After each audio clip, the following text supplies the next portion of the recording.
السلام علیکم ورحمۃ اللہ وبرکاتہ. الحمدللہ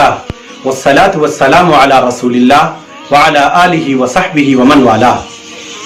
پروگرام آپ ہی معلم ہیں کے ذریعے ہم سیدنا محمد رسول اللہ صلی اللہ علیہ وسلم کی سیرت طیبہ کے بعد واقعات سے اخلاق و آداب، زندگی گزارنے کے طریقے و سلیقے سیکھنے اور سکھانے کی کوشش کر رہے ہیں تاکہ ہماری زندگیاں اس دنیا میں اور آخرت دونوں جگہ کامیاب ہو جائیں. چنانچہ آپ علیہ الصلوۃ والسلام کے آداب و اخلاق سکھانے کے سلسلے میں آپ کے پیارے شاگرد و صحابی سیدنا ابو محذورہ رضی اللہ تعالیٰ عنہ ایک واقعہ بیان فرماتے ہیں.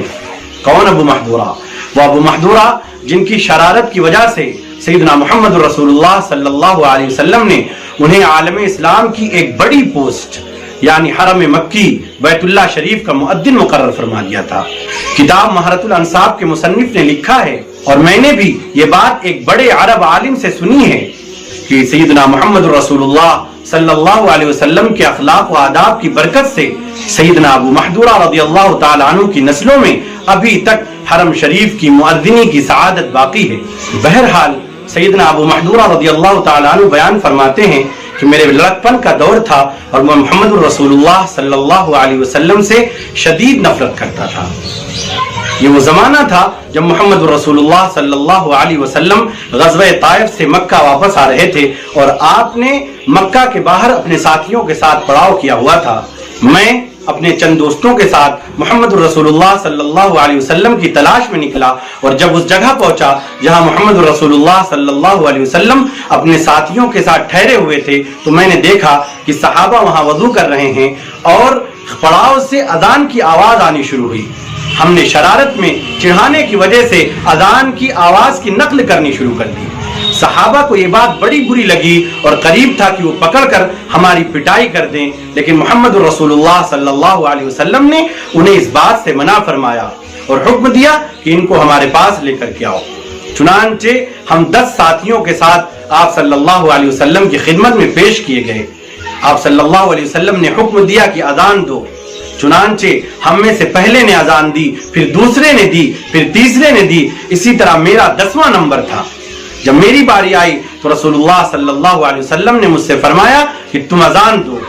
میں رسول اللہ صلی اللہ علیہ وسلم سے شدید نفرت کرتا تھا لیکن آپ کی ہیبت کی وجہ سے میں کچھ بول نہ سکا. اذان مجھے آتی نہیں تھی لیکن پھر بھی میں نے اذان دینی شروع کر دی اور جب میں نے اذان دی تو محمد رسول اللہ صلی اللہ علیہ وسلم کے چہرے سے خوشی کے آثار پھوٹ پڑے اور آپ صلی اللہ علیہ وسلم نے ارشاد فرمایا ھذا ھو ندی الصوت، یہی وہ شیریں اور پیاری اور میٹھی آواز ہے جس کو میں سن رہا تھا. پھر آپ نے مجھے اپنے قریب کیا، اپنے پاس بلایا اور بڑی شفقت سے میرے سر پر ہاتھ پھیرا اور مجھے اذان سکھلائی اور حکم دیا اذهب فاذن لنا فی الحرم، کہ جاؤ آج سے تم ہمارے لیے حرم میں اذان دو.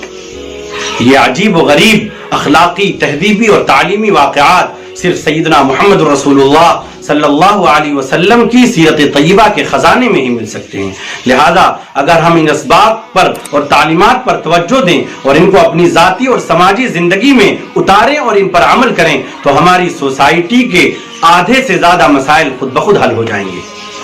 نبی کریم صلی اللہ علیہ وسلم نوجوانوں اور بچوں کے ساتھ فقط ان کے ظاہری کاموں کو دیکھ کر معاملات نہیں کرتے تھے بلکہ ان کے اندر موجود صلاحیت اور ٹیلنٹ جو اللہ رب العزت نے ان کے اندر رکھا ہے اس کو دیکھنے کی کوشش فرماتے تھے. چنانچہ آپ اسی واقعے میں غور کریں تو آپ کو معلوم ہوگا کہ نبی کریم صلی اللہ علیہ وسلم نے اسلامک سیمبل اذان کا مذاق اڑانے کے باوجود حضرت ابو محذورہ کی اس بدتمیزی پر غور نہیں کیا بلکہ ان کے اندر جو صلاحیت موجود تھی، حسن صوت کی، اچھی آواز کی، اس کی طرف نظر فرمایا اور اپنے اخلاق کریمانہ کا اظہار کیا اور عالم اسلامی کی سب سے بڑی اور اہم پوسٹ یعنی حرم مکی یعنی بیت اللہ شریف کی مؤذنی ان کے سپرد کر دی.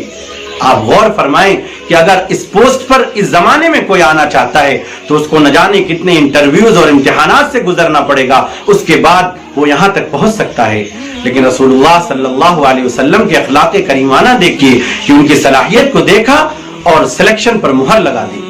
آپ اس انتخاب اور سلیکشن میں غور کریں تو آپ کو معلوم ہوگا کہ اگر کوئی باصلاحیت آدمی اپنی صلاحیتیں کسی بیکار کے کاموں میں لگا رہا ہو اور آپ اس کو اس کی صلاحیت کے مطابق کوئی کام دلا دیں اور کسی کام پر لگا دیں تو پھر اس کی ذمہ داری کا احساس ہی اس کو سدھار دیتا ہے. پھر وہ اپنی صلاحیتیں جب کام میں لاتا ہے تو بڑے بڑے کارنامے کرتا ہے.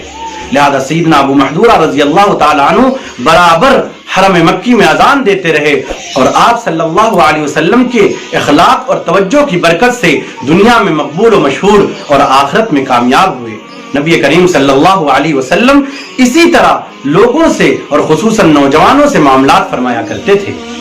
آپ صلی اللہ علیہ وسلم کے اخلاق اور آداب کا نتیجہ کیا ہوا اور حضرت ابو محذورہ پر اس کا کیا اثر ہوا اس کو بھی آپ سنیں کہ سیدنا ابو محذورہ فرماتے ہیں کہ جس وقت سیدنا محمد رسول اللہ صلی اللہ علیہ وسلم نے مجھے اذان سکھائی، مجھے قریب کیا تھا اور میرے پیشانی کے پاس کے بالوں کو چھوا تھا تو پھر میں نے پوری زندگی یہ بال نہیں کٹائے اور نہ چھلوائے، کیونکہ مجھے یہ بات پسند نہیں تھی کہ میں اس جگہ کے بال کٹواؤں جو سیدنا محمد رسول اللہ صلی اللہ علیہ وسلم نے چھوئے. لہذا اس محبت کی وجہ سے برکتیں سیدنا ابو محذورہ کے جسم میں، روح میں، قلب میں، آواز میں اور نسلوں میں باقی رہیں. چنانچہ نبی کریم صلی اللہ علیہ وسلم کے بابرکت اخلاق ہمیں بھی سیکھنے چاہیے اور اپنی اولادوں کو بھی سکھانے چاہیے تاکہ نبی کریم صلی اللہ علیہ وسلم کے اخلاق اور آداب کی برکتیں ہماری زندگیوں میں بھی اتریں اور ہم بھی کامیاب ہوں. کیونکہ قیامت تک کے آنے والی انسانیت اگر کامیاب ہونا چاہتی ہے تو اس کو سیدنا محمد رسول اللہ صلی اللہ علیہ وسلم کے اخلاق، آداب، افعال، کردار اور طریقوں کو سیکھنا پڑے گا کیونکہ آپ ہی معلم ہیں. والسلام علیکم ورحمۃ اللہ وبرکاتہ.